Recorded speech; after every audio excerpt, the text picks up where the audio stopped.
મહારાષ્ટ્ર વિધાનસભા ચૂંટણી બંદોબસ્તના અનુસંધાને સમગ્ર ગુજરાતમાંથી કુલ 10,000 થી વધુ હોમગાર્ડ જવાનો પોતાની નિષ્ઠાપૂર્વકની ફરજ બજાવવા જઈ રહ્યા છે।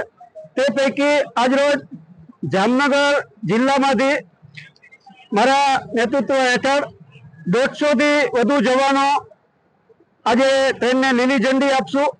જામનગરથી 150 જવાનો જઈ રાજકોટથી 450, ત્યારબાદ સુરેન્દ્રનગરથી 300, ત્યારબાદ પંચમહાલથી 400 એવી રીતે આખી ટ્રેનની અંદર ટોટલ 2100 હોમગાર્ડ જવાનો સાથે 46 અધિકારીઓ મહારાષ્ટ્રના પાલઘર ખાતે પોતાની ચૂંટણી ફરજો બજાવશે।